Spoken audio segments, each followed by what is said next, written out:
So we believe that once you invest in infrastructure, you're actually unlocking huge opportunities.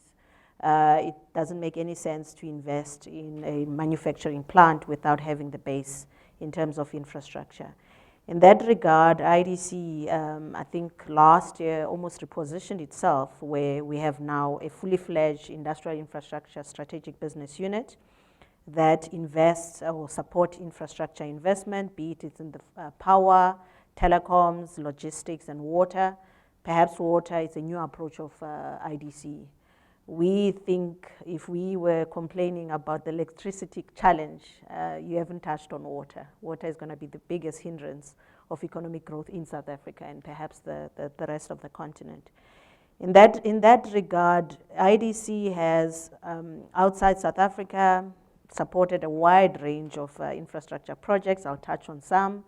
The coal power plant currently in construction in Zambia, port and airport in Dakar, Senegal, telecoms, which is the last mile in Nigeria and Tanzania, telecoms in Zimbabwe, hydro in Mozambique, gas Ghana, gas Mozambique, wastewater treatment plant in Sudan. And this for us is obviously to ensure that as a continent, there's that connectivity.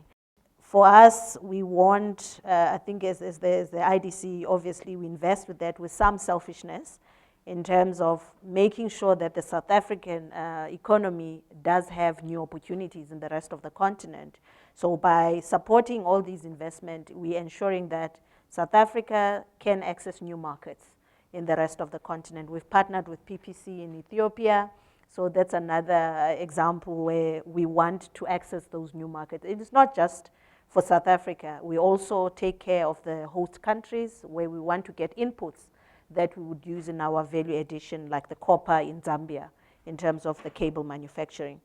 So IDC in South Africa, I think the projects are even more wider than what I've given you. The renewable energy project perhaps is a good example, where we saw the role of a triple P, how it worked perfectly.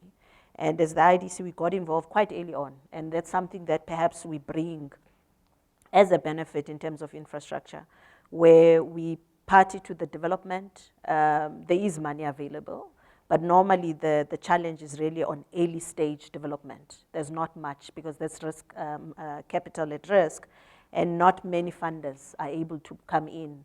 Mainly commercial banks, they want you to de-risk the project, and when it's bankable, you come talk to them. As the IDC, and maybe because we're state-owned, we have some level of risk appetite that's normally quite higher than the banks. So we got involved in the renewable energy at development stage. We made these projects bankable, and now as IDC, we have about 25 projects that we invested in the renewable energy, almost 15 billion rand. Obviously, this across different instruments, be it we supported BE and community. And I think that's the leverage of IDC's involvement in these projects.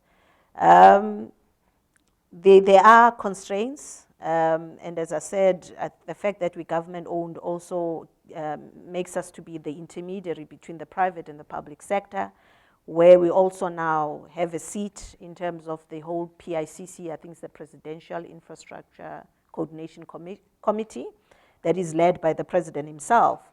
And the IDC, in that regard, we are coordinating the CIP5 and the CIP8. That for us makes it easier to identify all the opportunities in terms of infrastructure in South Africa. So we are very close to those projects, be it we coordinating them or not.